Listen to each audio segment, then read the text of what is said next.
Hello guys, welcome back to my channel.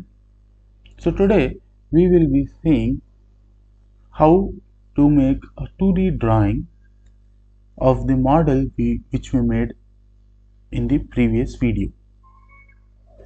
So as you can see, this is our mount bracket that we made,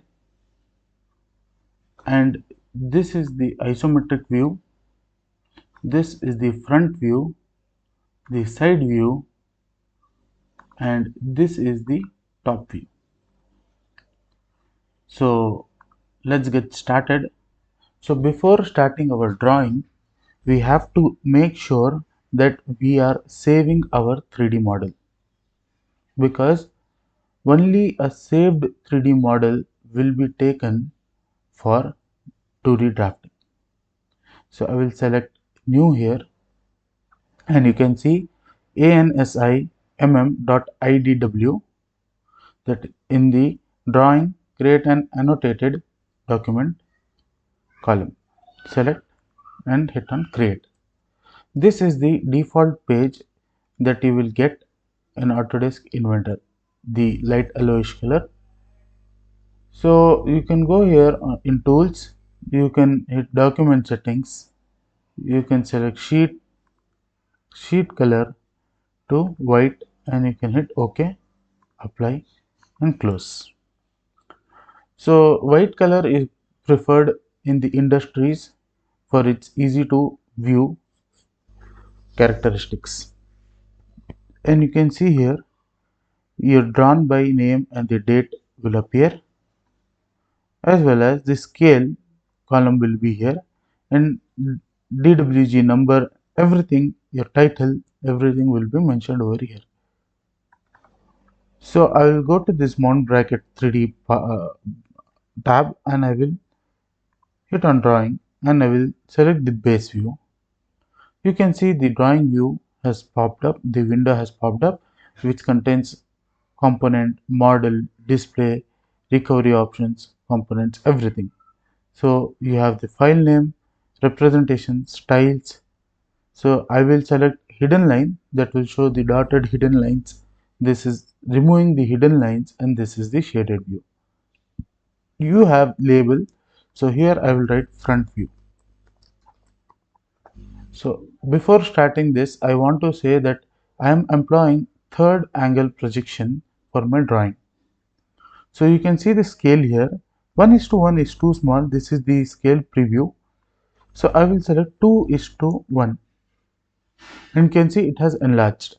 If I select 3:1, it will be too big, and the projected views I won't be able to accommodate within the sheet. So I will select 2, and you can see the bulb here. This bulb you will highlight your view identifier name. If I close that, you can see no view identifier is there. So I will just enable this, and you can see, and you can also notice that the scale has been mentioned here, whereas scale will already be mentioned in this box. So what I will do is, I will select this view, I will go to this pencil, I will select the scale, and I will hit the delete button, and that's all. It will be done. And see, this is gone. Now I will go to place views, and I will select the projected view. So this I will project up, representing top view, and this on the side representing side view, and this as the isometric view. You can see, as I told, I am employing third angle projection. So this is the front view, top view, and side view.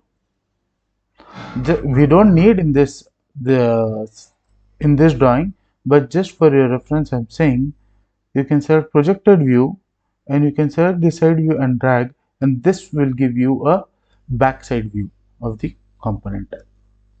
So this is isometric view. So this I will keep it in shaded form. Isometric view is generally given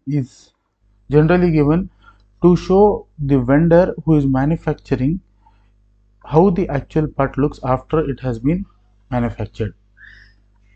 So you can see the front view. So what I will do is, I will first select the center points for these holes. I'll go to annotate, sorry, and I will select the center points. I can select this center point locator. I can just click here. But this is easy for only two holes as in this drawing. But if you see, there are many holes and you won't be able to sit and place each and every hole there. So what I will do, I will just hit the right button, and automated center lines. I will select this and I will hit OK. So you can see the center lines has been created, and I will select a center line and I will join these two.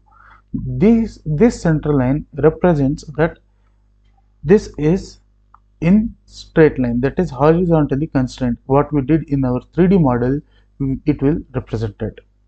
So let's get started with dimensioning. Select dimensioning or D in the keyboard, and you can give the dimensions.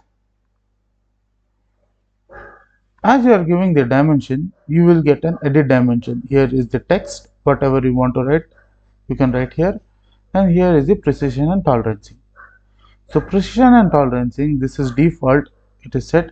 This is primary unit, that is at what precision you need. You can go up to 8 decimal points, but that much of precision is not required here, so I will select 0. And these are symmetric deviation. This is tolerancing method, that is upper and lower limit, and you can take it as symmetric deviation. If you select deviation, you have to mention upper and lower limit. So I will select default and I will hit OK. You can see 110 has been created,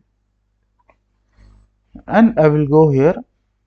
I can give 80 over here itself, but I believe that giving that in side view will be more beneficial, because side view gives a more clear look of the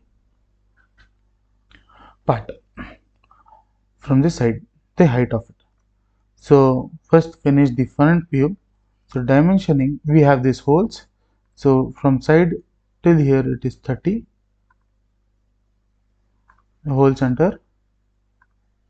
From the top to the hole center it is 25 mm. We will hit 0, and the hole pitch as we had given is 50 mm. It is automatically taken 0. And you can go to hole and thread. You can select one hole and you can give here holes dimensions. You can drag this for more aesthetic purpose, and you can see that this is the GD&T symbols, which you know, that is 5 6, that is diameter 6 hole through with a counter bore of 12 mm diameter, and the depth of counter bore is 5 mm. But we have 2 here, and there is no mention that it is 2. So I will just click on this dimension. I will hit the enter button, and you can see this hashtag over here that represents quantity note. I'll hit on quantity note and hit OK. That shows 2x, that means 2 holes. These 2 holes are the same dimensions or the features. So our front view is over. Only thing that is this filleting, which I will show at the end of the drawing. So coming to side view, we have to give the critical dimensions. That is, I will select dimension, I will hit select this to this, and I will hit the dimensions. OK. And I will select this one because this is important. Either I can give this or I can give this. Both mean the same. If I give 50 here, it will be 80 minus 50, that is 30 will be this height. Both are the same, and since we have given this, giving this dimension is not necessary, and this dimension is also not necessary. If we give this 60 mm here, if we give 60 mm here, if you are not willing to give 60 mm, you can just give this dimension somewhere around here, give 0, and this dimension, that will be 35 plus 25, that is 60. So these two have been created. Now for the last part we have the top view. So top view also will give the same dimensions. We have 35, the critical dimensions. We have 40, and you have 25 over here.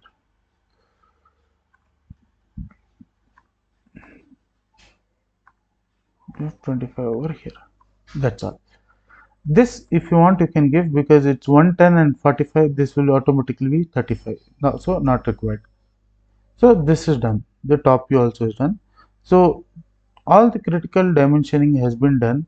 So only one thing that is remaining is the fillet and chamfer. I will select chamfer. I will select this line and this line, and I will place this. But since there are 4, instead of writing 4, I will just click on this and I will write TYP, that is typical, meaning that all the chamfers in this particular view, that is top view, is 3 mm. And here I'll just go to dimension and I will select R 6, and in text I will write TYP and I'll hit OK. That means in this view the fillet will be of 6 mm everywhere. So this is how you do a 2D drawing using Autodesk Inventor Professional 2024. Thank you, and I'll see you in the next video. Do like, share and subscribe. Thank you.